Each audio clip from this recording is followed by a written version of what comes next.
สิพาทุกคนมาเบิ่งบรรยากาศอยู่บุญนมัสการพระธาตุหลวงปี2025เนาะมันจะเริ่มขึ้นวันที่1แต่มื้อนี้เป็นวันที่31แม่นบ่31เนาะมื้อนี้เป็น31แต่เฮามาก่อนเนาะมันจะเริ่มเป็นทางการคือมื้ออื่นเป็นวันที่1แต่มื้อนี้เฮาสิบรรยากาศรวมๆบรรยากาศรวมก็คือเก่าคือเดิมเนาะแต่ละปีเพิ่นก็มีการจัดกิจกรรมต่างๆหรือว่าเป็นกิจกรรมเรื่องทุกอย่างอยู่ในนี้เนาะเป็นการขายเครื่องขายแล้วก็ปานโซ่ต่างๆลำเนาะคนก็มาเกือบว่าทั่วประเทศพุ่นแหละที่มาเที่ยวชมบุญนมัสการพระธาตุหลวง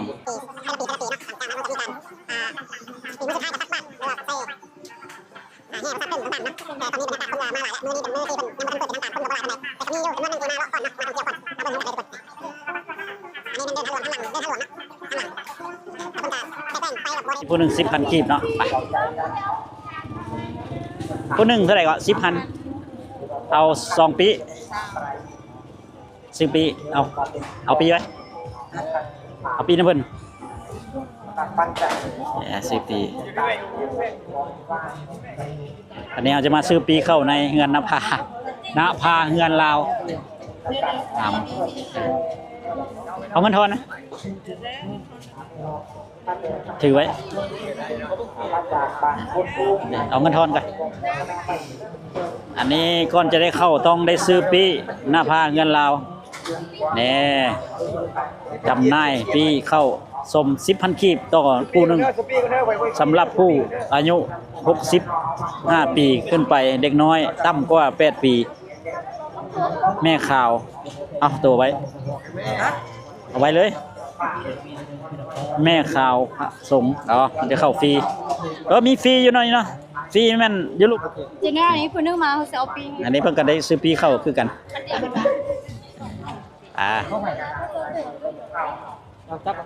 ไปเข้าไปในบรรยากาศทางในก็ถือว่าคนยังบ่ทันมีหลายเนาะทุกคนเนาะมื้อนี้เป็นมื้อที่บ่แม่นมื้อเพิ่นเริ่มแท้ๆเป็นมื้อที่เอิ้นว่าเปิดพิธีเนาะห้านแต่ละห้านก็พร้อมหมดที่จะให้บริการหรือว่าเป็นโหนี่เป็นสายทางภาพมันจะถ่ายงามบ่เอามาถ่ายโฮมงามนะคนอื่นงามตอนนี้เฮาอยู่ในบ่อนสวนเนาะเพิ่นจะมีอ้อมเพิ่นจะอ้อมผ้าหรืออ้อมมาด้วยตกแต่งต้นไม้แล้วก็มีเฮ็ดหัวกั้นไว้แล้วก็มีประตูเข้าน่าจะตันเลยเขต1แล้วก็ทางนั้นน่าจะขายปีคือกันเพราะว่ามี2บ่อนเข้าเนาะและซื้อปีเข้ามาจึงได้เข้ามาจุดนี้ถึงว่าเฮาจะมาแล้วเฮาจะบ่ได้เศร้าสุดหรือว่าบ่ได้เฮาก็ต้องได้เสียค่าสถานที่เนาะถือว่าเพิ่นตกแต่งงามหลายเลยเฮาจะพาคนไปเลาะเบิ่งไป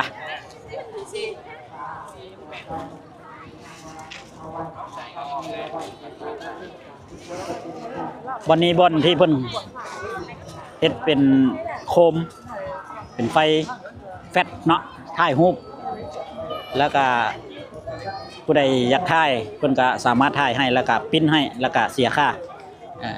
ตอนนี้มีน้องๆมีสาวๆเพิ่นเด้มาเบิ่งจุดนี้เด้งามบ่คนถ่ายเพิ่นแน่เดี๋ยวบอกสาวอันนี้เป็นชุดชนเผ่าลาวสูงแม่นบ่ชุดชนเผ่าลาวสูงบ่นั่นแหละงามเนาะอันนี้มือกองมาเฉพาะเลยบ่นี่จ้างปะโอเคถ่ายงามเลยที่จะให้บริการหรือว่าเป็นโหนี่เป็นสายทางภาพมันจะถ่ายงามบ่เอามาถ่ายโฮมงามนะคนอื่น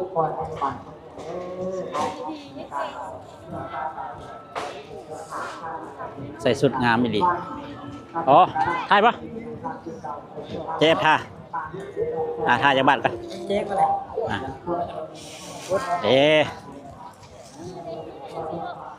งามวะธรรมชาติงามตอนนี้เราอยู่ใน บ่อนสวนเนาะเพิ่นจะมีอ้อมเพิ่นจะอ้อมผ้าหรืออ้อมมาด้วยตกแต่งต้นไม้แล้วก็มีเฮ็ดหัวกั้นไว้แล้วก็มีประตูเข้าน่าจะตันเลยเขตหนึ่งแล้วก็ทางนั้นน่าจะขายปีคือกันเพราะมันมี2บ่อนเข้าเนาะและซื้อปีเข้ามาจึงได้เข้ามาจุดนี้ถึงว่าเฮาจะมาแล้วเฮาจะบ่ได้เศร้าสุดหรือว่าบ่ได้เฮาก็ต้องได้เสียค่าสถานที่เนาะถือว่าเพิ่นตกแต่งงามหลายเลยเฮาจะพาคนไปเลาะเบิ่งปะ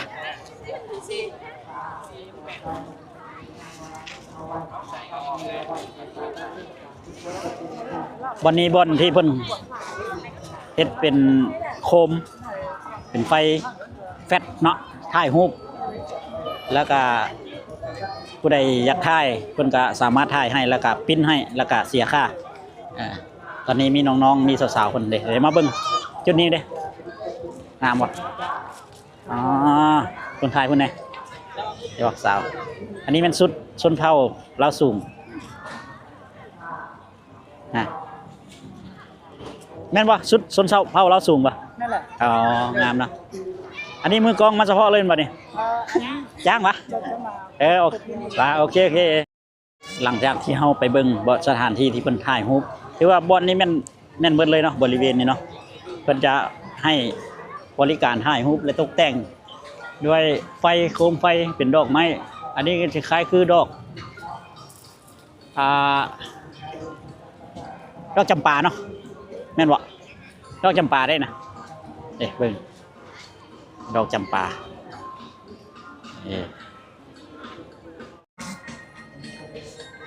อันนี้แม่นเฮือนทรงลาวที่เป็นย่อมาใส่เนาะน่าจะเป็นย่อมาใส่เป็นทรงลาวถ้าผู้ใดอยากเศร้าสุดแล้วอยากขึ้นไปถ่ายรูปเนาะหมายว่าเศร้าสุดห้านใดก็ตามเนาะสามารถขึ้นถ่ายรูปได้ทุกบ่อนที่เพิ่นวางไว้เนาะอันนี้เป็นชุดลาวๆชุดลาวเดิมชุดประยุกต์ชุดส้นเผ่าหลายประมาณนี้เลยทุกคนอ๋อนี่ก็เป็นเฮือน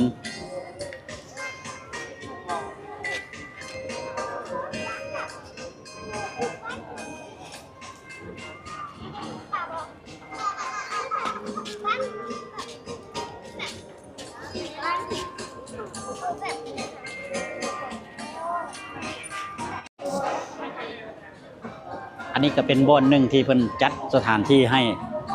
นักท่องเที่ยวเลยว่าผู้ที่มาเล่นบนท่าหลวงมาถ่ายรูปอยู่นี่จะมีผ้าขวัญเลยว่าเป็นโต๊ะไม้ที่ตกแต่งด้วยไม้ที่มีราคาเนาะทุกคนเนาะอันนี้เป็นผ้าขวัญที่เป็น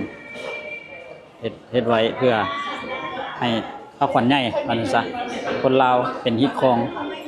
อันนี้ก็เป็นเบ่งใหญ่อันนี้ก็เป็นบ่อนหนึ่งที่เพิ่นก็เกี่ยมเป็นไม้โอ้วันนี้จะเป็นไม้ดูโอ้นี่ไม้ใหญ่ดีทุกคน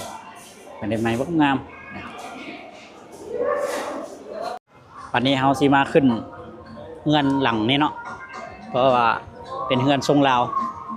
เป็นเฮือนที่เพิ่นตกแต่งด้วยไม้มีสลางคันไดด้วยไม้เนาะเฮาจะขึ้นไปถ่ายภาพเบิ่งบรรยากาศอยู่เทิงปะขึ้นไปเลย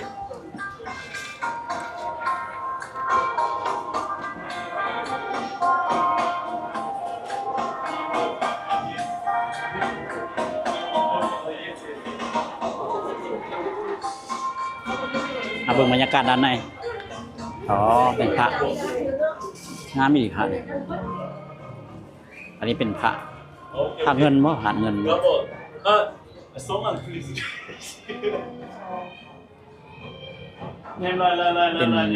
เอิ้นว่าอันนี้จะเป็นแม่เนาะเจ้าแม่บรรยากาศคนมาถ่ายรูป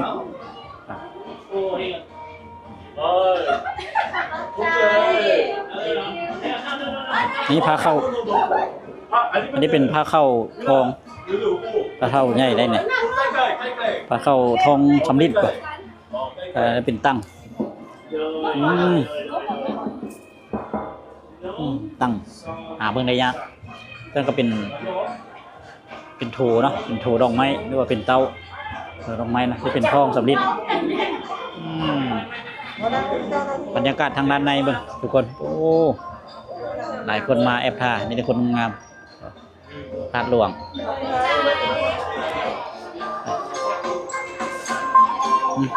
เขาอยู่บ่น้ำดีบรรยากาศทางด้านลุ่ม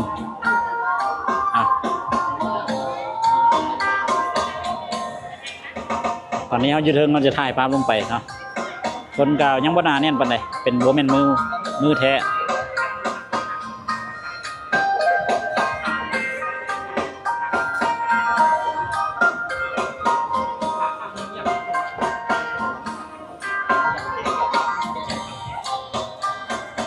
แต่ละคนก็ถือว่ากล้องใหม่กล้องมัน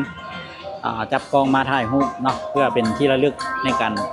ท่องเที่ยวบุญพระธาตุหลวง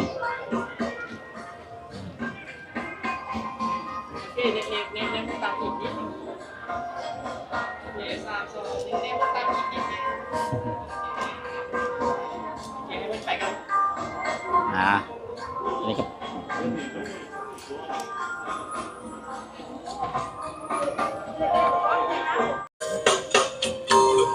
อันนี้เป็นป้ายที่เพิ่นบอกว่าเชิญเที่ยวนะพาเงินลาวเนาะ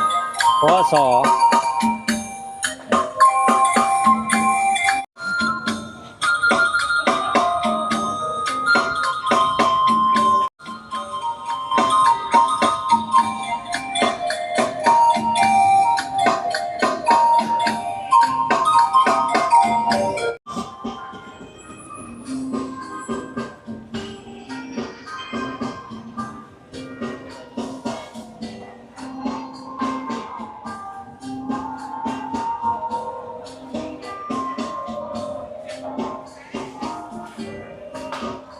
อันนี้เป็นชุดผู้ชายจะเป็นลาวประยุกต์นะนี่และมีเป็นผ้าสลุงอันนี้เป็นชุดผู้หญิงเป็นผ้าลายแบบ